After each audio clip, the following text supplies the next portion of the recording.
दोस्तों, किसी भी चीज को छोटा समझकर हमें उसे कभी नजरअंदाज नहीं करना चाहिए, क्योंकि ऐसा करने से हम जीवन में बड़ी परेशानियों को न्योता देते हैं। आइए इसे एक कहानी के माध्यम से समझते हैं। नमस्कार दोस्तों, माइंड इंस्पायर्ड यूट्यूब चैनल में आपका दिल से स्वागत है।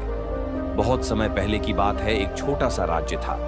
उस राज्य का राजा बहुत ही दयालु था। उस राजा का इकलौता पुत्र था, लेकिन वह जो पुत्र था वह लाड़ प्यार में बिगड़ता चला जा रहा था। 10-12 साल का हुआ तो हरकतें उसकी ऐसी हो गई थी कि राजा को बात बात पर गुस्सा आने लगा था। और एक दिन राजा को अपने पुत्र के गलत आचरण पर इतना गुस्सा आया कि अपने ही पुत्र को, अपने ही बेटे को, राजकुमार को राज्य से बाहर निकाल दिया। दरबार में मंत्रियों ने समझाया कि महाराज आपके पुत्र हैं, राजकुमार हैं, आगे यही चल करके राजा बनेंगे। उसने कहा। राजा ने किसी की नहीं सुनी। रानी रोती रह गई। रानी ने भी राजा को बहुत समझाया कि उसे राज्य से बाहर ना करे, लेकिन राजा ने राजकुमार को बाहर भेज दिया। ऐसे ही 2 साल बीत चुके थे। अब समय के साथ जब राजा बूढ़ा हुआ और उसे लगा कि वाकई में राज्य को अब राजा देना होगा, तो उसने अपने मंत्रियों को बुलाया और कहा कि देखो, सैनिकों को मेरे बेटे को लेकर के जाओ और मेरे बेटे को ढूंढ करके लाओ। राजा ने अपने सैनिकों को राजकुमार को ढूंढने के लिए भेज दिया। ने अपने मंत्रियों को भेजा था, सैनिकों के साथ में तो ढूंढ रहे थे। सैनिकों ने उसे सब जगह ढूंढ लिया, जंगल में, गांव में, पर उसे राजकुमार कहीं नहीं मिल पाए। एक बार की बात है, एक दिन राजा यूं ही महल का चक्कर लगा रहे थे। तभी राजा के मन में विचार आया कि उसे अपने राज्य की खुशहाली के लिए पहाड़ों के बीच में बने मंदिर में भगवान के दर्शन करना चाहिए। लेकिन वह यह कार्य अकेले करना चाहता था। वह चाहता था कि उनके साथ कोई ना चले। वह अकेला ही इस यात्रा को खुद तय करेंगे और शायद उन्हें अपना बेटा वापस मिल जाए। लेकिन उस रास्ते पर एक घना जंगल था। फिर भी राजा ने निश्चय किया कि वह मंदिर जरूर जाएंगे। राज्य के सभी लोग और मंत्री ने राजा को समझाने की बहुत कोशिश की। उन्हें उस जंगल में अकेले नहीं जाना चाहिए, वहां बहुत खतरा है, और उस जंगल में आज से पहले जो भी गया कोई वापस नहीं आया।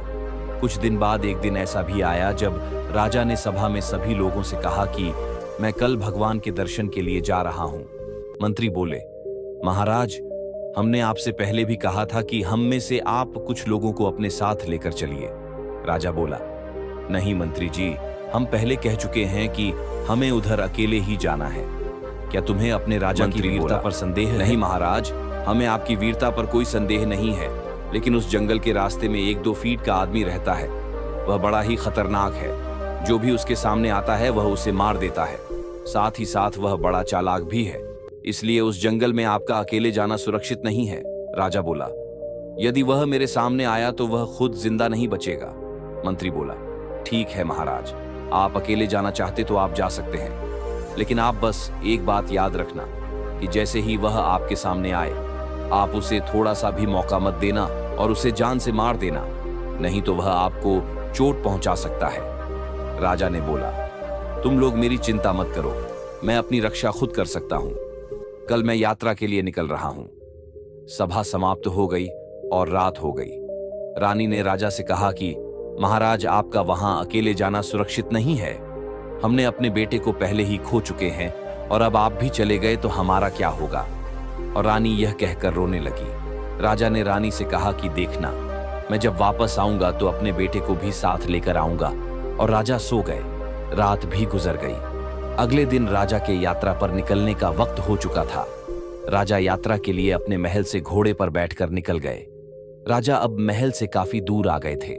रास्ते में उन्हें एक गांव नजर आया तो राजा ने एक आदमी से उस मंदिर तक जाने का रास्ता पूछा। उस आदमी ने राजा से कहा कि आपका वहां अकेले जाना सुरक्षित नहीं है। राजा ने कहा, आप मेरी चिंता मत करो। तो उस आदमी ने कहा कि आप यहां से सीधे चले जाइए।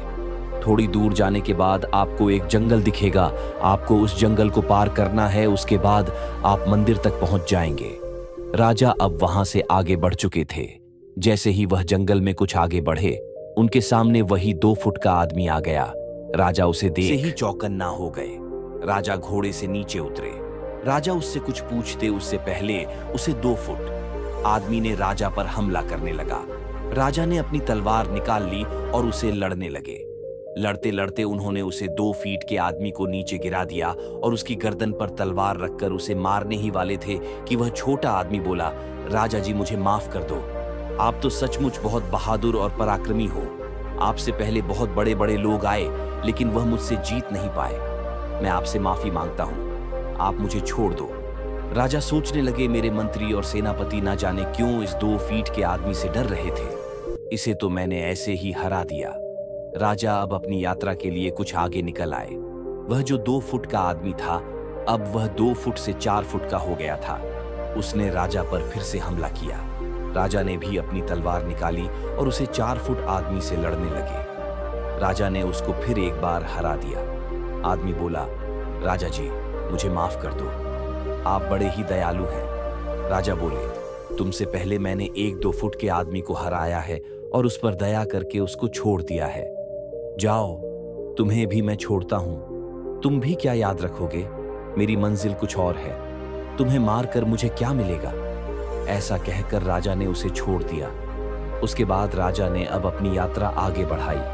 राजा चलते चलते काफी दूर आ गए थे और सुबह से वह ऐसे ही चल रहे थे। शाम भी हो चुकी थी, इसलिए राजा ने एक पेड़ के नीचे थोड़ा आराम किया।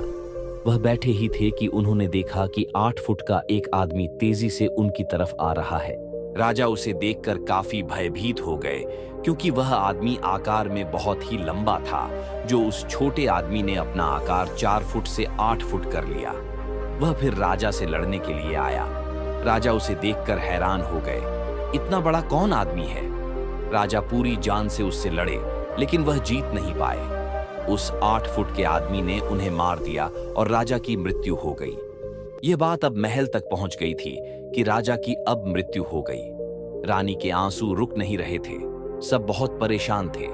कुछ दिन बाद राजा के जो मंत्री थे, उन्होंने फिर से सैनिकों के साथ वह राजकुमार को ढूंढने के लिए निकल गए। मंत्री और सैनिकों ने उन्हें काफी ढूंढा। फिर उन्हें राज्य के बाहर एक नगर के चौराहे पर एक व्यक्ति भीख मांग रहा था।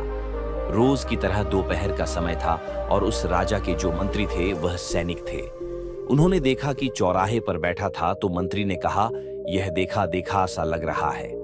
आंखें मिल गईं और जहां आंखें मिल गईं, तो मंत्री ने सैनिकों से कहा, रुक जाओ, लेकर आओ इसको। उसको लेकर के आए। मंत्री ने देखा कि उस युवक के हाथों में राज चिन्ह था, जो कि सिर्फ राजकुमार के ही हाथ पर था। मंत्री अचानक उसके पैरों में गिर गया। सारे सैनिक घोड़े पर से उतर गए। महाराज की जय हो, महाराज की जय हो कहने लगे। और यह जो फटे पुराने हाल में बैठा हुआ था, बिल्कुल बेदाग हो चुका था, जिसका शरीर कमजोर सा लग रहा था। सैनिकों ने राजकुमार को घोड़े पर बैठाकर वहां से निकले। इसी तरह हमारे जीवन में छोटी छोटी मुश्किलें और समस्याएं आती रहती हैं, जिन्हें हम नजरअंदाज करते रहते हैं। लेकिन धीरे धीरे यह समस्या बड़ी होती रहती है, और जब यह समस्या बहुत बड़े रूप में हमारे सामने आती है, तो हम उसका हल नहीं निकाल पाते, जिसका अंजाम बहुत बुरा हो सकता है।